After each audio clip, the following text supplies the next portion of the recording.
proving the government wants you to be dependent instead of prospering. It's all the news. It is all the news with me, Chris Aiken, and this week we've been profiling scumbags in Washington up to this point, and now we are going to go and get a little conspiratorial here. And for those of you that have called me conspiracy theorist, as I've been called in emails since I started all the news, this is definitely going to piss you off. So turn off the radio now, turn off your computer now, go do something else, those of you that don't like a good conspiracy theory. I want to credit this one. This comes to me from an All the News listener named Toby, who sent me this video, and this video is absolutely stunning.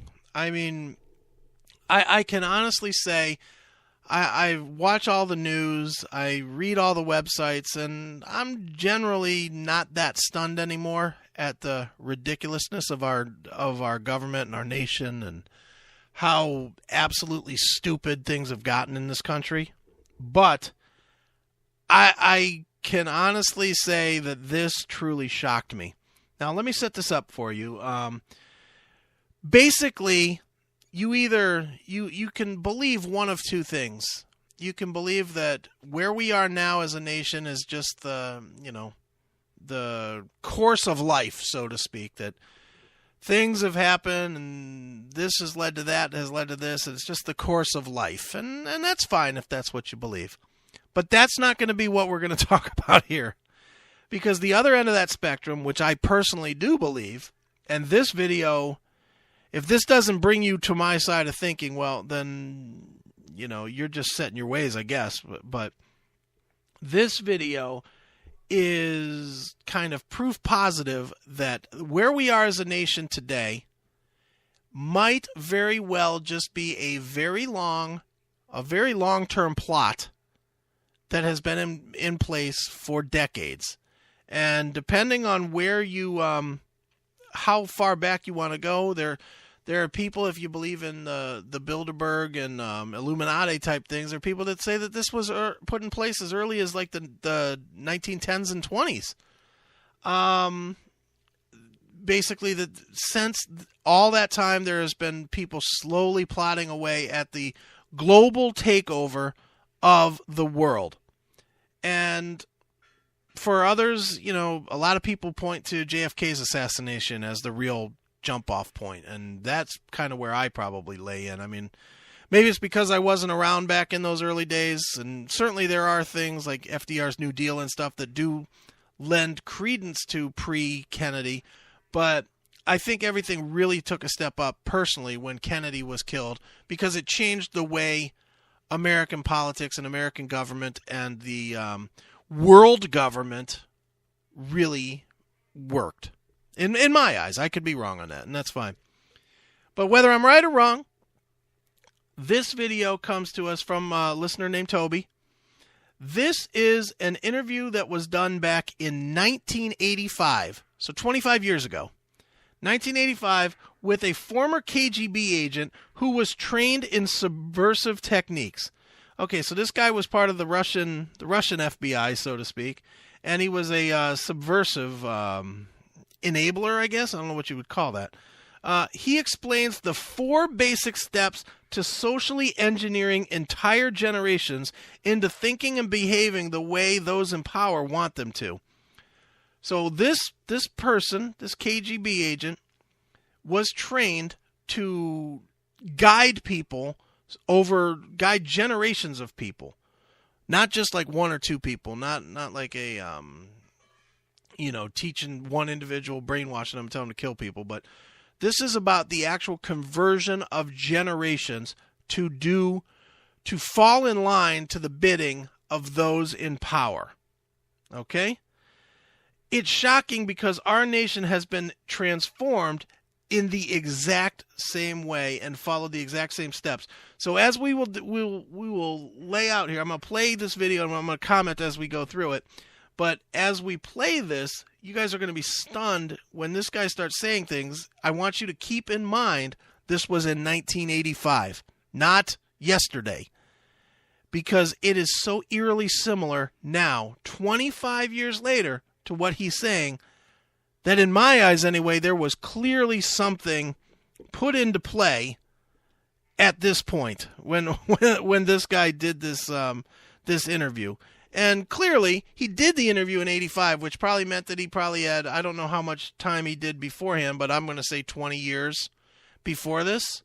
So the interesting thought is I almost wonder if the state of our nation and our world government now might be in some ways partially a Russian thing, and that the whole ending of the Cold War and whatnot was just total nonsense, was further manipulative play of our government. I don't know. I can't be sure of that. But it certainly will make sense when you hear this. So let's check it out. This is an interview, 1985, with a trained subversive KGB agent named Yuri Bezmenov. So let's check out a little bit of what Yuri Bezmenov has to say here in 1985. Our conversation is with Mr. Yuri Alexandrovich Bezmenov. Mr. Bezmenov was born in 1939 in a suburb of Moscow. He was the son of a high-ranking Soviet Army officer. He was educated in the elite schools inside the Soviet Union and became an expert in Indian culture and Indian languages. He had an outstanding career with Novosti, which was and still is, I should say, the press arm or the press agency of the Soviet Union. It turns out that this is also a front for the KGB. He escaped to the West in 1970 after becoming totally disgusted with the Soviet system, and he did this at great risk to his life.